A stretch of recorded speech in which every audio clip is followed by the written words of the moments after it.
Hello! Welcome to Lavish Hi-Fi in Santa Rosa, California. My name is Stephen Lester. Today, I want to talk about a topic which is really confusing and a word that has been really beaten up. It's a series of words. It's home theater. Home theater conjures up all kinds of images in people's minds depending on a set of expectations and experiences. I've been saying for decades now, no projector, no screen, no movie. Why? It's not just to be thought-provoking, although it is a little bit, because what I want to do is help people to develop a set of tools that we can work with together to create a significantly better, more involving experience at home. That's the whole goal. And to follow the prescribed paths that we find online and throughout most of the industry is very limiting. Most people are looking for more, and it's my job to help them find that. So, no projector, no screen, no movie, what do you mean? We all watch movies, or most of us watch movies, on a television, or on a little screen in a plane, or on a little handheld device. And it's a fabulous way to escape into another world. So why am I saying no projector, no screen, no movie?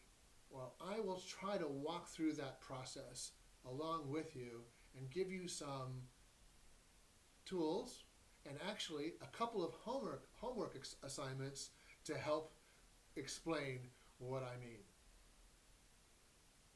Over the decades, we've seen televisions get a lot better. They're sharper, they're bigger, and of huge importance, the content that we access now is of far greater quality than it was just a few years ago. So access to a quality signal is part of the equation which is often not discussed.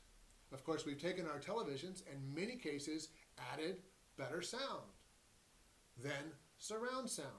In each one of these steps, a bigger TV set, a better TV set, better sound, surround sound, all of those have enhanced the experience. There's absolutely no question about that.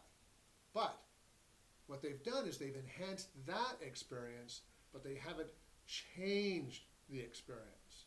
And that's what I want to talk about. Usually, when I bring up the subject of projectors, folks have a couple of questions. And the two of them that are most common are, isn't a projected screen just like a bigger TV? And understandably, is the image going to look as good as my TV, or is it going to look like my TV? And the answer to both questions is no. The answer to the second question is no, and it's because we don't want it to. We don't want the projected image to look like a big TV. When you go to a movie, it's not like looking at a big TV. And there's a lot of reasons that it doesn't. And there's a lot of reasons that that experience is completely different than watching TV. The flat panel TV that's in front of you is very, very different than a movie screen in a theater.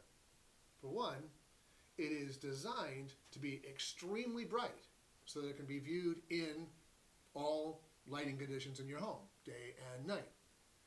It is also enhanced to look hyper sharp, ultra real from across the room. That image doesn't hold up when you walk right up to it. Even in the best TV sets, when you look, the picture structure is instantly viewable. Most people don't go to the movies and look for picture structure, they go to see the content on it. But if I were to counsel you just a little bit before you go to the theater next time when they let us, if you're watching the previews and you're watching all the incidental things that they play before the movie that you wanted to go see, take a look closely at the image quality. you'll see the image structure. You'll see blurry parts and judder and all kinds of things that we would call anomalies, which are a normal part of a film in a theater. The 65-inch TV on the wall right behind me is very much over there. Regardless of what I put on that screen, it's over there. It's hyper sharp. It's ultra real. I can put my TV in natural mode and get rid of that, some of that hyper reality, but it's still very, very, very bright and very punchy looking. And if I have added a surround system that's properly dialed in, I may have immersive sound that feels natural, organic, and life-size. So I have this barrier to complete immersion, which is a disconnect between the scale, the size of the image, the character of the image, and the character and scale of the audio that's around me. As we pull those two senses together, those barriers disappear, and we find ourselves feeling completely differently about what we're engaged in watching. We know from science that our emotions change as our field of vision is filled with an image. Massive amounts of studies have been done into this in terms of in the pursuit of reality recreation and that type of thing. And we know that at a certain point, when our field of view is lit up, our brain starts producing different chemicals and we literally feel differently. The same thing happens when audio is more natural sounding. We just feel different. And again, I'm trying to pull those two experiences together in the pursuit of appreciating the content that was created. In the movie theater, there are several parts which go into the feeling that you have when you're watching the movie. Some of it is scale, absolutely. Some of it is audio. We know this to be true. A large part of it has to do that we're looking at a reflected light in a darkened room, and the light that's coming off the screen is nowhere near as bright as that which is coming off of your television set. It's nowhere near as bright. As a matter of fact, it's a mere fraction of the same amount of light. But you're in a darkened room, and your focused attention is on this screen, and your field of view is filled with images, and the movie makers knew this when they created the content. They knew when they looked through the lens what you were going to see, and that's how they told the story. In a minute, I'm going to give you a homework assignment to help you experience and understand very, very, very clearly what I'm talking about.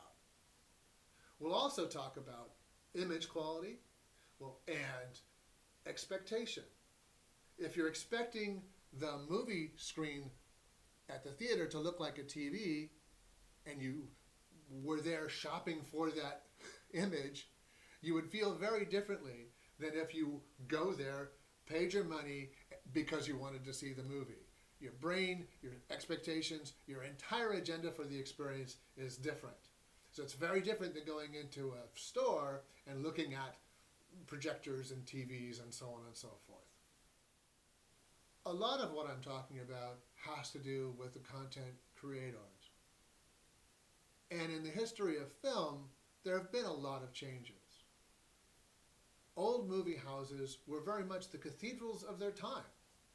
They were phenomenally ornate, huge spaces that, just like the cathedrals of old, when people walked into them, they felt immediately a sense of wonder. And that was part of what sets the expectations to watching a movie.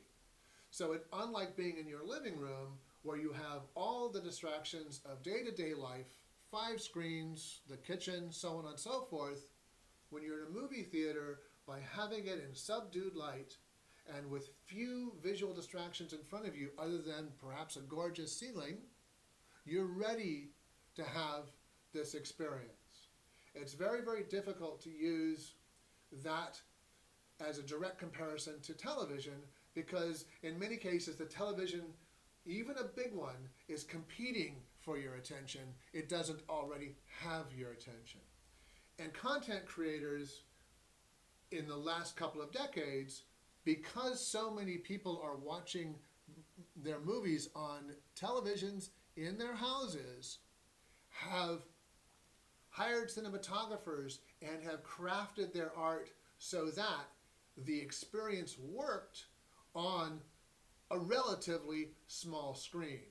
They'll be quickly going back and forth as they edit and chop the movie so that they determine that it will be effective on the large screen, but that it will be just as effective on the small screen in your living room or perhaps on an airplane. Whereas movies made decades ago were not thinking about a small screen, they were not thinking about a television set, they were thinking solely of creating content to be viewed in a darkened environment on a very, very large screen.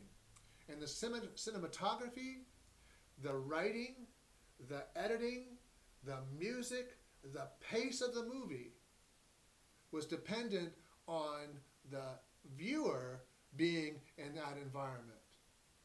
And it's why a lot of folks watching older movies at home are quickly bored or miss the point or simply not interested at all. And just like a great hi-fi system can turn the listener on to music they would have never given a chance to, a theater system properly scaled and set up will open 100+ years of content to the viewer to be experienced just like the artists who created it intended. Now, I watch a lot of concerts. I love music. That's why I do this. I love film as well, but I love music. That's what really, really, really floats my boat. And there's literally nothing more engaging and involving and impactful than a phenomenal sound system and a concert on an image, a projected image that has the same scale and impact as the sound system. It literally puts you backstage with your favorite artists. And that's something that you can get a glimpse of with a good audio system and a large high quality TV. But when you see that screen come down and you see the people in your artists at actual life size and in a more natural contrast, then the experience changes and your barriers of enjoyment just disappear.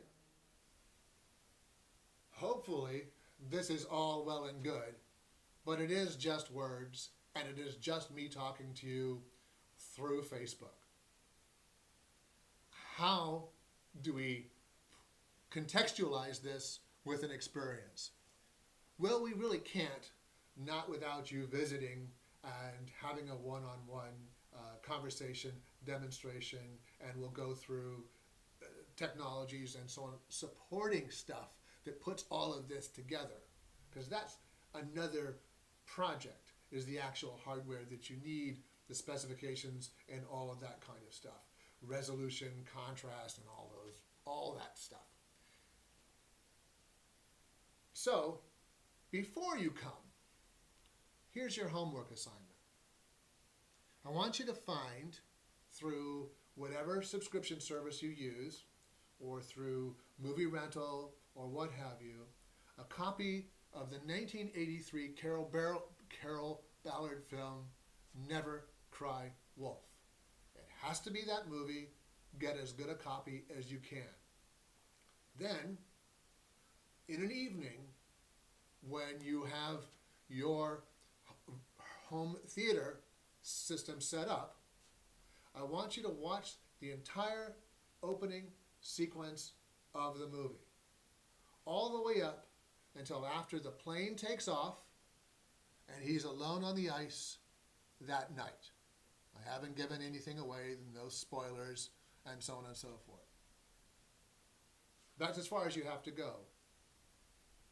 What I need you to do is to make a mental note of yourself, your own feelings, of the reaction of anybody else in the room with you, whether people are talking, doing other things, drawn in, not paying attention at all, playing a video game on a tablet, or what have you. Just a quick set of notes. After you've done that, please call or email and come by it. We'll set up a time and we'll have the same experience here. It'll take you about 15 minutes at home and about the same when you come down. That's the first part of the assignment. The second part, for extra credit, is to pull up on your smart TV YouTube. And I'm going to put a link on this posting so you can see which specific YouTube. It's a 4K 10-bit color, 4K 10-bit color on the relaxation channel of some lions. It's a 5-hour long video, don't watch the whole thing. Once you've pulled this video up, and you'll see the link here, use the scrub or fast forward to go to 6.5 minutes into that video. Once you've got to 6.5 minutes, just let it play. Let it play for about 5 minutes. And again, look around at your family and friends. Notice how you feel about your experience of watching this. And again, it's how do you feel about watching this? After about 5 minutes, I want you to scrub forward, way forward, to 4 hours and 36 minutes. You can do that. There's a little counter at the bottom. And when you get there, let it run. Normal audio volume, just like you were watching a movie, for about 5 minutes. And after you've done that, then bring that set of notes, those mental notes, with you when you come and visit. I look forward to seeing you here. I look forward to talking about resolution versus image quality, contrast ratio, compression, anything you want to talk about as far as video is concerned, anything you want to talk about as far as audio is concerned, but ultimately how we're going to get you from being disconnected from the content, or if you don't feel disconnected, how do you feel more connected, more involved, more immersed? How do you have a substantially better experience, or even a substantially different experience that takes you someplace that you hadn't expected to go? Thank you for watching. My name is Stephen Lester, and I appreciate your time.